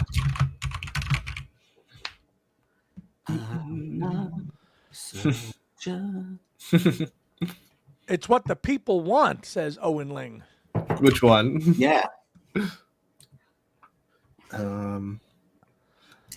So right. if I don't know. James Boyce says Wanderlust as well. There's got Wanderlust from this guy. Can I go to the true collaborations? You know, like where they're both playing together, and that's the Broad Street stuff is great because they're both cooking on that stuff. Yeah, like ballroom dancing. I mean, it's great. Mm-hmm. So feeling the sunlight was not memorable. Yeah, it wasn't memorable. That's why I couldn't remember what it was called. yep, exactly, to the T. All right, Ollie keeps saying Paul plays bass on Peace Stream. I know, but that's a stinker. I don't even know what album that's on. It's on. I think that's on Why Not as well, isn't it? Or is it on Ringo 2012? I can't remember. Oh God. What do you think of the Really Love You versus Looking for You? No and no. Really? I feel Yeah. like we need a second, Flaming Pie in there. No. Probably not top 14. Not for me. Interesting. I guess my argument for Looking for You is really that it's like just a really loose jam. Like it's not, putting it on the same playlist as Take It Away seems, ridiculous, but it's just in terms of kind of a playlist honoring like their relationship, their continued relationship post breakup. It's a nice little number. James Boyce is echoing what we're feeling. Both jams stink. He's talking about Looking for You. He's right. I tried. He's right. Owen's saying McCartney sang on Here's to the Nights from Zoom In, Zoom Out. Let me see. Out of here. That's that New Year's Eve song, right? That's that Happy New Year song. Here. You know what, Tony? We'll sing that one as we ring in the New Year after your gig. How about that? If we're drunk enough, yeah. Oh, okay. You know what? I actually just thought of something. What if this might make this easier, but also more challenging? Let's make side 1 just Paul and Ringo solo songs, and side 2 like post Beatles breakup Beatles songs and the Concert for George stuff and Grow Old with Me. Whoa. Okay, you've got almost 30 tracks there, kiddo, that we got to whittle down to 14. Well, but I feel like we're running out of steam. I feel like we don't want to do the jams, right? Out, gone. Thanks for the call. And then 8 of these are already on, and then if we just include like the Beatles stuff, that's like a whole second side. It could be. But are we giving the people what they want? Are we? They're not. I can't see the comments. I can't see. They're not voting for the Beatles ones. Oh, what are they voting for? Really Love You is like a jam from a Toot and a Snore bootleg, aimless, directionless, and pedestrian. Yes. All right, now Susan says you've got them both playing on Dolly Parton's Let It Be. I don't think we need that. We don't need that either. That's an interesting way to expand the concept. Right on, Owen, says Tony. James Boyce, Looking for You is a song looking for a tune and failing. Really loves you, needs you divorcing. Spot on. Wow. Oh my gosh. Those songs. Oh my God. No. I feel like I'm a fly on the wall of some genius musicians just kind of like letting loose. It doesn't need to be Mozart, but that's Joe says Peace Stream is great. Feeling the Sunlight is nice too. Double. Yeah, well, see, that's the thing. If we're not going to kind of choose their more like 21st century collaborations, like, I don't know. I feel like some of the Beatles stuff might be. Beetle Boy says, Kyle, delete the songs on your screen that have made the playlist so far. Meaning like you've added them on this guy? Yeah, so you've added them to Spotify. What's left. Yeah, so we can see what's left here. Yeah. Thank you for the note. Only solo. Is that what the people are saying? Ringo hater. I went to Nashville. All right. I am not a Ringo hater. So I want to put your 16 on. I want his I do as well. I want it there as well. You're 16. Yes. As politically incorrect it is, I still like it. Well, it's not politically incorrect. His kazoo solo. So yeah. Another Susan with another good comment. What? You're outnumbered, kiddo. The majority says really love you and looking for you. Hit the curb. I've already deleted them. I'll accept it. I'll enjoy them myself. You guys don't need to. I'm not sure I agree with Owen on that. Really love you. I can listen to that all the way through without any problem at all. Toot and a Snore is unlistenable to me. Yeah. Did anyone see that Jack Douglas put in snippets of Here Comes the Sun on Grow Old With Me? Yes. So can we put Walk With You on here? What do you think, Andy? Did you like it? I just like it because it really prominently features Paul's vocals, whereas like the other Fair enough. Hope I'm thinking of the right song. That'll be embarrassing. Fair enough. Yeah. How many songs we got then? 10. 10. 10. We've only got 4 left. Oh wait, why we didn't put So Bad on here? That's my ace in the hole. Sorry, guys. Okay, no, that's totally. I mean, any pushback there? No, none at all. Not at all. Me. All right. What about the audience though? Yeah. I feel like Grow Old With Me might be a nice touch. I think you close the album out with Grow Old With Me. That's just my opinion. Good shout. Beautiful Night into Grow Old With Me. Yeah. Beautiful Night, and then Grow Old With Me to end it. This guy. No, not that one. No. Not this one? No, that's the John. Oh wait, no, that's the right one. No, I'm sorry. I saw Milk and Honey. Yeah. Yeah, no. Beautiful James Night. isn't so keen on So Bad. Okay. Really? I love the music video. Oh, for even that, Jeff too. So Bad is so awful. Keep it off. Really? Yeah. What? I Tony? love So Bad. Tony, Tony? I think No, Tony's I'm agreeing. I'm not a big fan of the full Wow. on it. Although the bass playing is great on that, but I'm impressed. We might have to elbow that one, Kyle, based on the Mrs. Beatley Tone likes it. Okay, yeah, it's she's settled. wrong. She's wrong. She's She's wrong. Oh, I'm staying out of this. Oh, Kim, we'll talk. Joe says So Bad. Good on you, Joe. Oh, I don't agree with this. Smokey Robinson sang So Bad better than Paul? No, Christian. I don't agree with that. MVP is in for So Bad. Very polarizing song, this. Yeah. It is. Very, yeah. Ooh, your dinner has been put into the bin, Tony. In You're out the with the bin. cats. You're out. Ooh, Rick says this is a very polarizing. We should almost have a vote. Yeah. But Ringo's on both versions, on Pipes of Peace and Broad Street. So Kyle and I both say yes to it. Tony says no. We should actually do a tally. That's okay. Yeah. You've outvoted me, so there you go. Well, Tony, what's one that you want on here? Let's make. You got to find one that you has a heart. You've got to have it included, no matter what you like. What is your one track? Well, I would put the Broad Street version of Ballroom Dancing in before So Bad, but well, like they can both live together. They can both be there. They both live together. Obviously, the dinner is so bad. And maybe that can open side 2. What's that? Ballroom Dancing. I think that's a great side 2 opener. That's a great side 2 opener track. Yeah. You've got Tug of War to open the album, Ballroom Dancing to flip it over. Wait, you mean Broad Take Street. It Away? I'm sorry, yeah. Take it away to open it up, flip it over, and you got Ballroom Dancing. Yeah, I think that's a great. So that would be the 8th track. Yeah. Yeah. I mean, it opens up side 2 of Tug of War, doesn't it? So Exactly. Yeah, it works well. perfect place for it. I don't think Feeling the Sunlight's going to make this one, Christian. I think we're lacking, like, wait, is Walk With You the only, and Grow Old With Me, I guess, but that's like an older composition. I feel like Walk With Me is the only original song from the 21st century on this list, Like which is surprising. Yeah, well, it's been so, their collaborating has been so infrequent, Yeah. I'm so upset Lottie Da's not on this. I'm going to have a vow of silence the rest of the day. Oh boy. All right, so Maybe it could be like a hidden track. A hidden track. Once I learned how to do that on Spotify, there will be tons of heading out tracks. for a Lottie Da late lunch. Okay, Jeff, thanks for being here today, brother. You be Thanks, well. Jeff. Patrick says Ballroom Dancing is better than So Bad. Nick says No Values has got to be on it.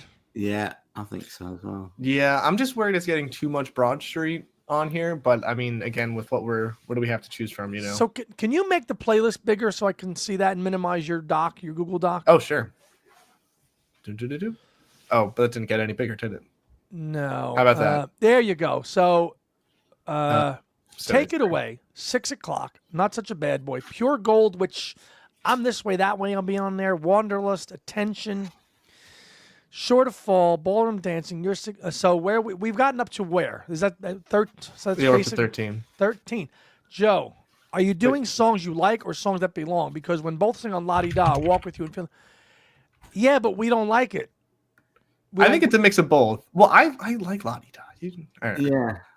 Why isn't Cosmically Conscious available on streaming platforms? Well, it's because it's off the ground. The complete works, and that's not on there. So we already have 13. No, we're at 14 now. I added No Values. You added No Values. So Yeah. now what's left now? If we're gonna do, if we've got 14 tracks, yeah. With Walk With You. I think No Values might want to close side one. Yeah. I don't know. What about the Cooler? We've got a couple tracks from the Cooler in there, Owen. Susan's going to give I'll Feeling the Sunlight an inclusion. Well, remember, we've got an A side, B side here to round out the album. So why don't we let the guys that are watching choose the last track on a vote? Okay, so what the last? So Show what's left, Carl. So we've got 14 tracks. So is that the album as we think so? Yeah, but we can boot something. Okay, so. Now and Then's left, Back on the Road Again, No Value, It's Feeling the Sunlight, Private Property, Stardust, Freeze a Bird, Real Love for You. Okay, so, interesting. 14 tracks. Walk With You So Bad, Short of Fall. So we got, Christian says Feeling the Sunlight, No Values. Beetle Boy says, thought Grow Old With Me was the final track. It should be. Well, it is. Oh, they just mean the last one, like, to add to the pot. Yeah. I mean, if our friends really want Feeling the Sunlight, I feel like it would at least fit into the, like, make it more diverse in terms of, like, release time, you know? Yeah. Private Property. Beetle Mad Mike 9 is making a plea for Private Property, but I don't think we're feeling that one. I like Private Property, but I think I mean we have 4 Broad Street songs on here, so I can't really cry that, like, 3 Stop and Smell songs would be too much. But I feel like we want to spread it out. Ooh, Mrs. Beatley Tone says Now and Then. As one of the singles. Yeah, I mean that's what we did last time. We did 2 Beatles songs as the singles. We did, yeah. So, maybe for the singles we do Now and Then and like All Things Must Pass, but Concert for George or something. Where they both play together. Because I don't know if I want to do. Well, actually, no, I don't know. Freeze a Bird, pick that. Let's see. Scrap that. Freeze a Bird should close the album and closed out the Beatles. But we don't want to put Beatles. We want to try to keep the Beatles stuff off the playlist. Because we got a good one right here with 14 tracks without any Beatles stuff. Yeah. Got to pick a Beatles track. I'm so excited to listen to this. I'm like obsessed. Yeah. Yeah. Yeah, a lot of more. Let's see. Hold on. Yeah, Susan. A lot of people want Feeling the Sunlight. We're on the road again. I'm here to please the people. What do you think, Tony? I think Please the People. Yeah. And there's quite a big shout for Feeling the Sunlight, I think. As the B-side.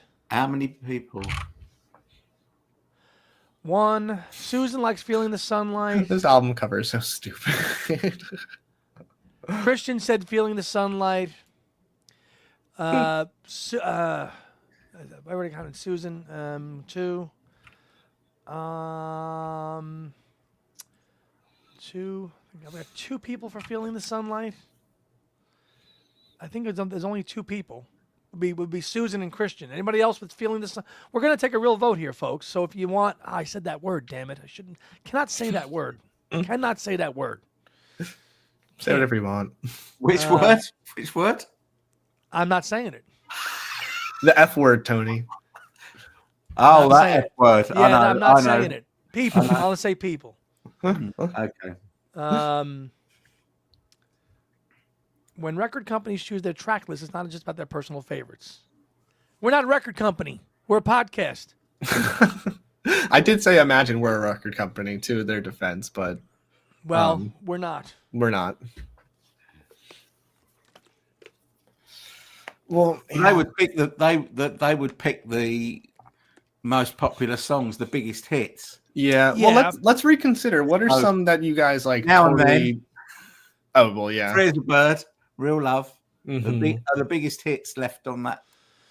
Yeah. Well, that's why I'm kind of like, I mean, yeah, we could just make the, those whatever you call them songs, like the post John Beatles songs. We could just make that its own like EP,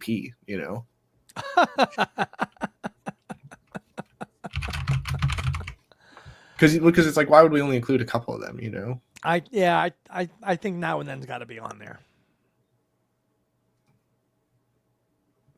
Okay, we're a record company, the Andy, Tony, and Kyle record company. Hands across the water. Hands across the water,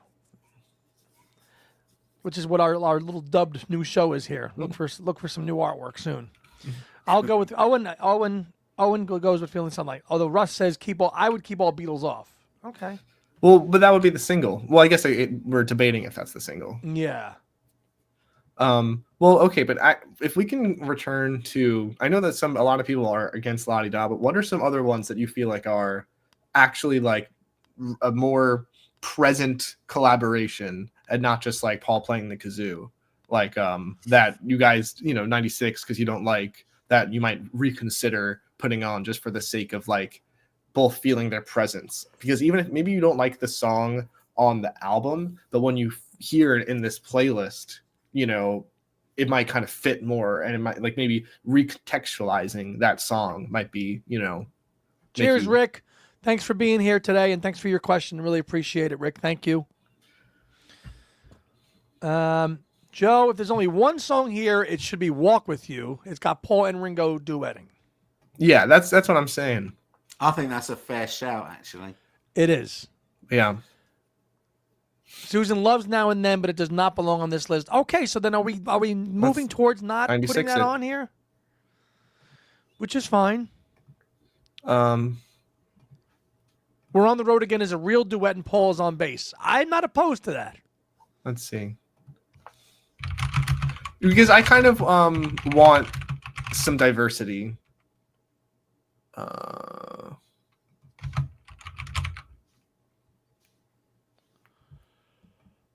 I kind of want some diversity with time here. Sure. Yeah, to show there's a little bit more. Yeah, I got what you're saying. Yeah. So Grow Old With Me, and then your singles are Feeling the Sunlight. And I don't have to like Feeling the Sunlight, but it is a true collaboration.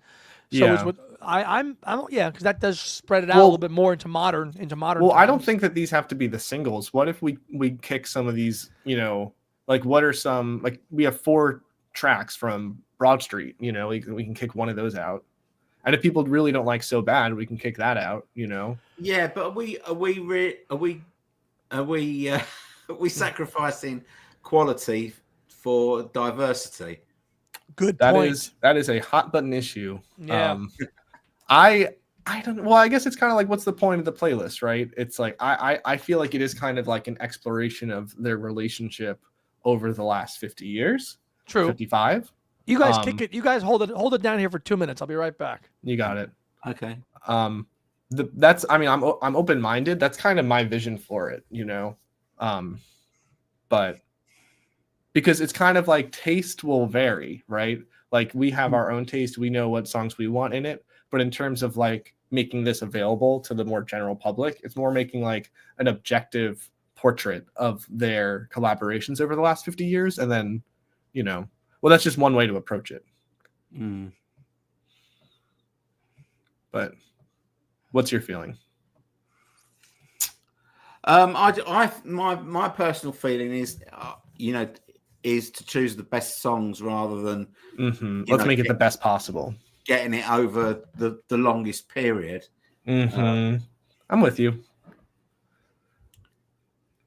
So yeah, I don't really know We're on the Road Again. Do you remember the song We're on the Road Again? Vaguely, the albums from that period all sort of mingle into one. They're so similar. Yeah. Give More Love. This was 2017. It's an awesome picture. You know what? Actually, while Andy's gone, let's do this. Let's choose an album cover.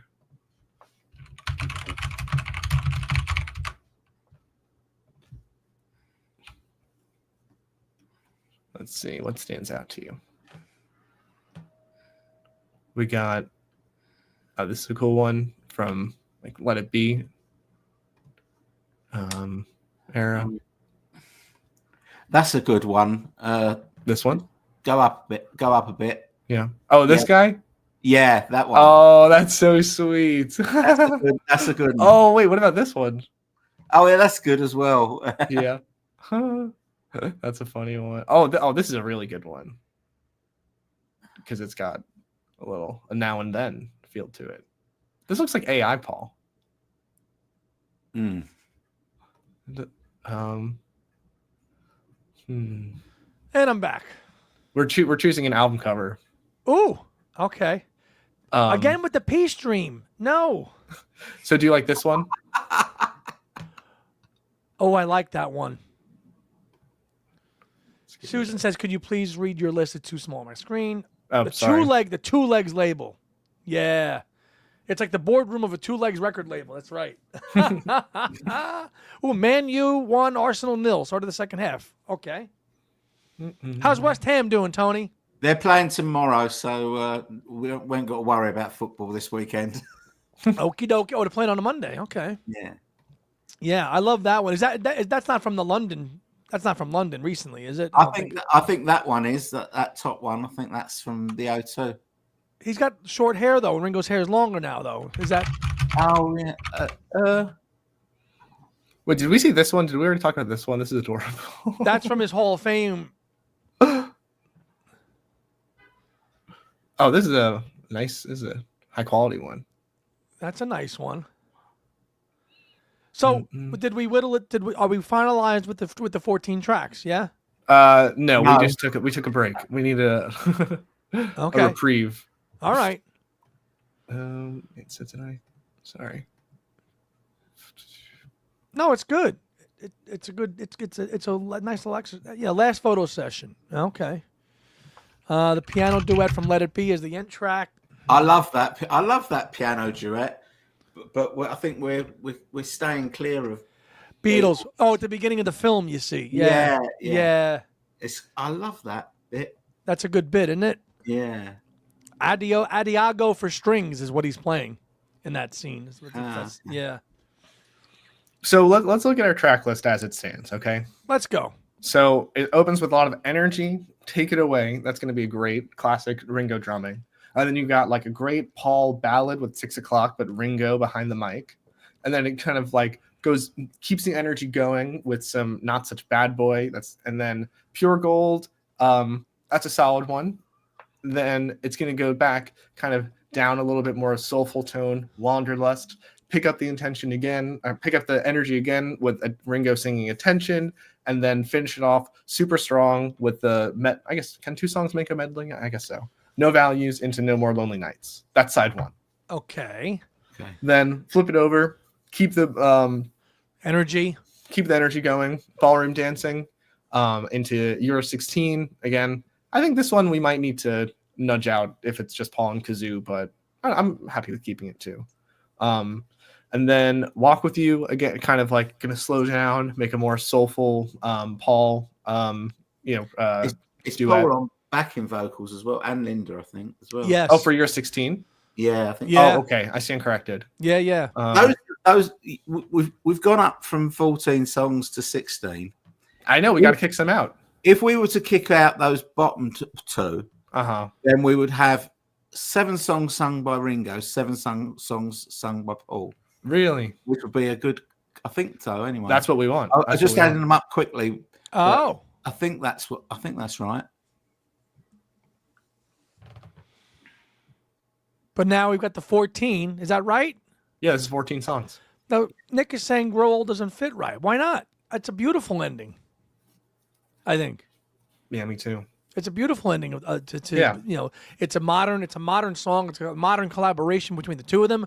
One that John wrote, so it's not really a Beatles song, but Ringo did it, and Ringo's on it, and Paul's playing bass on it. I think it totally belongs. Yeah, tell us why you think it doesn't belong. Why doesn't it fit, Nick? I think everybody kind of universally felt that way. Mm-hmm. So we're down to 14 tracks now. We've got to get the single hashed out. Is that right? Yeah. Well, let's decide. Do we like this track list? I mean, do we like the track order?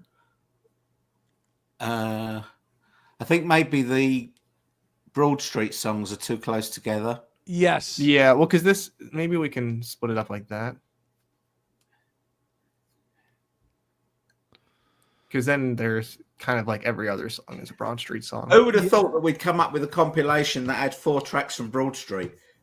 Well, when the two of them were on together, I mean, come on, Ringo's such a presence in that film, so come on. And these are kind of the strongest ones too. Yes. And now it's every other one is Paul Ringo, Paul Ringo, Paul Ringo, Paul Ringo, Paul Ringo, Paul Ringo, Paul Ringo. So Nick's reasoning is Beautiful Night should end it. Grow Old with Me doesn't fit in with the rest because like Beautiful Night is it's got that fake ending and then it has the jam. So, but I get that, but I think I don't know how you guys feel about Grow Old with Me, but I think it belongs. Well, I think it's also especially sweet, and again, it's the debate of like, what are we going for? Like, are we just going for like the best songs or something more? I think Grow Old with Me is so sweet because it's. Paul and Ringo were the only Beatles that actually got to grow old with each other. Yes. And that's why it should be on there, in my opinion. Tony? Yeah, I agree. For that very reason. Exactly. Yeah. Mm. And because they're the only two left, right? And that's the beautiful thing. Yeah. That the two of them still get to and do these things. So yeah, I think we've got a good heartstring pull on that one. What do you think about switching So Bad and Ballroom Dancing to kind of like spread out the energy a little bit? I don't know. So you're No Value. Wait, so You're 16 opens up side 2 now? Yeah. You're 16, So Bad, Walk With You, Ballroom Dancing, Sure to Fall. Ballad. I think Sure to Fall needs to go up like after You're 16. I think that's too late in the album. That needs to be like earlier on side 2. Well, I feel like we're trying to skip Paul Ringo every time. Fair enough. So we could do that. Okay. Or what do we have? I guess we kind of had it like this already. I'm thinking Beautiful Night would be a better ending to side 1 than No Values. Maybe we should swap those 2 tracks. Sure. Ooh. Yeah, because it kind of it already basically closes Flaming Pie, so it's kind of it different. Feels like a closer, doesn't it? Because of the chat at the end and that sort of stuff. I really like how this is shaping up. Yeah. So side 2 is You're 16, which is that works too. Into Ballroom Dancing, into Sure to Fall, back to Paul with So Bad, then Ringo. Yeah, this is shaping up nicely. Yeah. I think it's done. Yeah. Now we need the single now. Yeah. So what else we got? So here's the single. And are we including Beatles? Now Mrs. Beatley Tone said now and then. I'm happy with that list, guys. Are you? Yeah. With what list? The album, the playlist. It's perfect. I like it. Yeah, I think the single thing is tricky because it just doesn't really read the same on Spotify. Like, I don't know. We don't have to do it. Yeah, because obviously this is all just for fun, but it's kind of like, it's just going to go from Grow Old With Me, which we really want to be the last song, like into like Now and Then. And no, we Tony, you okay with not putting a single on? Yeah. So we've really not put any Beatles on. We've really truly kept it to the collaborations spread out from 1970 to now. I think it's a healthy balance of everything within the parameters of no Beatles at all. I mean, it's a little Broad Street heavy, but that's going to happen because they played so many songs together. Yeah. So from the top, go back to the top, take it away. 6 o'clock, Not Such a Bad Boy. Pure Gold. I'm trying to read that. Wanderlust. Do you want to zoom in? Yeah, Wanderlust. Attention. Beautiful Night. End of side 1. Okay, flip the record over. Russ says, "Good job, guys. Keep it solo," which we did. Flip over. You're 16. Paul on the kazoo with Linda. Okay, then back to Paul with Ballroom Dancing, Ringo on drums. Then Sure to Fall with Ringo.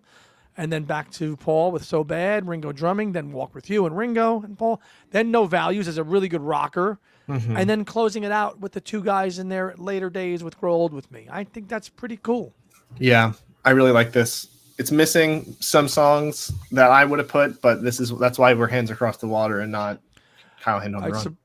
Right. So no singles. The Toodles White Album. You've got to choose an album. So you've got to choose an album title. You can't call it the Toodles. Is what Beatle Boy is saying. Does anyone else? I don't know if I'm a lone wolf in this, but does anyone else really hate the Threetles and the Tootles? Yeah, it's terrible. It is terrible. It is. I mean, too on the nose. All right, Tony. The link for our Patreon is on our YouTube page. It's there. You just have to go. You have to look for it. It's there. We can link it to you in the chat. Sure can. I can do that. But it's there. So let's brainstorm while Andy does that for the something about Liverpool. No objection here. Yeah. Maybe not such bad boys or something. No. Grow Old With Us. Try to avoid using a song title. Yeah. Okay. I'm trying to think here. Let's try to think back to. Russ says, Tony, LOL, Tone. The pick in 1994 of the three was the first use of the Threetles that I recall. You as well? Yeah, I think so. I think it was the Sun newspaper here in the UK that came up with that term Threetles. That's probably why I had it. Yeah. We could use their. I'm trying to think of their. Let's see. Pingo. Ping the ping. or drum and bass. Drum and bass. Pingo McStark. McStarkey. Rocco. Bass drum. No. McStarkey.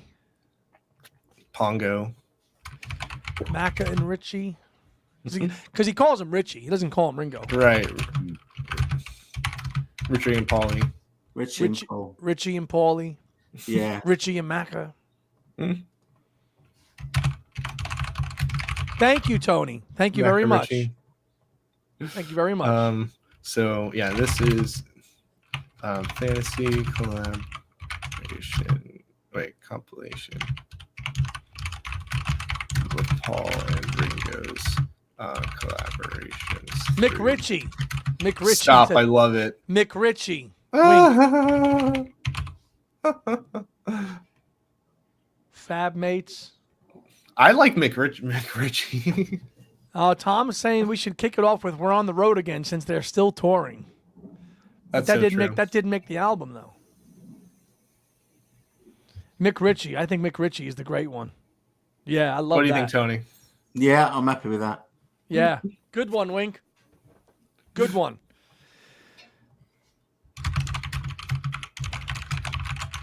Was it the? I know in 1981 there was no Threetles. Yeah, no, that's true. There wasn't.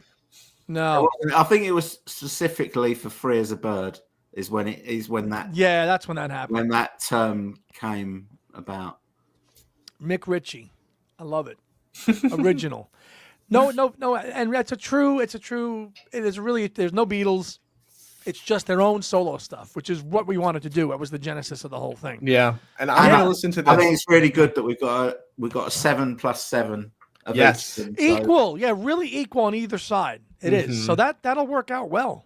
Well, I'm gonna listen to this today. I think that again, the best part of wait, can I stop sharing my screen? Are we done with this? Please, yeah, we're done. Okay, good. Go ahead. Finally see you guys. Yeah, I feel like the best part of the Patreon is that when you donate to the show and you get to be part of this awesome Discord community that we have, that after we listen to this compilation album, and again, it will just come to a different life once it's actually in your ears. Like, I just can't wait to hear what everybody thinks of how the songs flow into each other and just how it works all together. Right, because that's the beauty of a playlist. Hearing these songs in a different order gives you a little new perspective, Yeah. Thank you, Susan. Yeah, so whether you're a Spotify person or an Apple Music person, which I am, if you're on our Discord, you'll have access to these playlists that Kyle has curated for us, that the three of us have come up with. Us Hands Across the Water, which is our little subgroup of a name, and we'll have a nice little design for that one. You like that one, Tony? Yeah. Hands Across the Water with Beatles Tone, Kyle Hand, and Andy Nichols. I think that would be that's great. And good job, Kyle. Good job. Thank you. It's been so fun. More where this came from. It's another way to hear these songs and a relationship between two guys, that are still with us. And I love it. Paul and Ringo together, no Beatles. And these are great tracks, too, just if you don't even know them that well, just to give them another listen, hear them flow into each other. Like Kyle said, I love it. I think it's great. It's a great three producers. Thank you, Patrick. Hands Across the Water. Everyone, in the gallery commenting, they helped sway the decisions as well. So that definitely, I think it's a combined effort. Tom Liverani, I'm sorry we didn't get. We're on the road again. He was chomping on the bit for us to include that one, but. Maybe that'll come out on the deluxe edition playlist. Yeah, exactly. As a bonus track. But no, it's good fun. Thank you. Thank you very much, Tony and Kyle. So we're going to... Wink's come up with another title, The Drinker and the Toker. The Drinker and the Toker. Oh, man. Not anymore. Yeah. Not anymore. No. I don't even know if you noticed it in my house last night in the living room. I've got a framed picture of Ringo doing when he did the I did notice the beer commercial. The wine cooler. Oh, it was a wine cooler. Oh, okay. It's a wine cooler. Did you notice it? I did notice. Yeah, it was a classic Ringo before he got sober. But yeah. Good fun really good fun this, Kyle and Tony. Thank you so much. We're going to wind it down. We're nearly 2 hours, and it was a great. And the links, again, if you're on the Patreon, they'll be there. We'll put them in. No, Russ, that's terrible. That's terrible. That's awful. Yay. I'm happy that you like this, Patrick. I hope you have as much fun watching as we do. Yeah. And Tony D and Susan Gagney are recent Patreon subs. So thank you so much for that. Really appreciate it. It's a lot of fun. And again, now that you're on, if you're on that third tier, you'll be on our Discord. And next Sunday, second tier and up, you'll be on our Discord and you'll listening party next Sunday night. Okay, time to be confirmed for listening party in anticipation of Venus and Mars, Half Speed Masters, all the merchandise dropping, which we're all going to geek out about. Those of you who got your shirts already, I'm a little jealous of you. Maybe this week we'll start getting some stuff. Tony, did you get any T-shirts or no? I've ordered them, but I haven't got them yet. I ordered both of them. You ordered both of them, okay? Yeah. So we'll have to keep each other apprised if we've got the shirts. And next Sunday I'll be live again, and I'll give you a little bit of a heads up. Next Sunday I'll be live with Susan Ryan, and Susan Ryan is one of the staff members at the Beatles Fest who puts the panels together. So I'm going to be live with her next Sunday at the same time as well, and do that. And then Sunday night we'll get together again on Discord for the Venus and Mars listen party. So. I hope you all join us for that those are on Discord. And if not, then we'll have a new show for Two Legs as well, episode 275, which will be happening later in the week too. So everybody out there being here today, thank you so much for being here. Can't get you all, but you know who you are. I really appreciate you guys being here every Sunday, whether it's me, myself, or Tony and Kyle to do these kind of shows. They're fun and impromptu. We really, really enjoy you all being here because it's all part of the community, which is exactly what we're building here. So we really, really appreciate it. So yes, for Beatles Tone, for Kyle Hand, this is Andy Nichols from Two Legs signing off, and we'll see you next week. Have a good week. Thanks, everyone. Bye. Bye.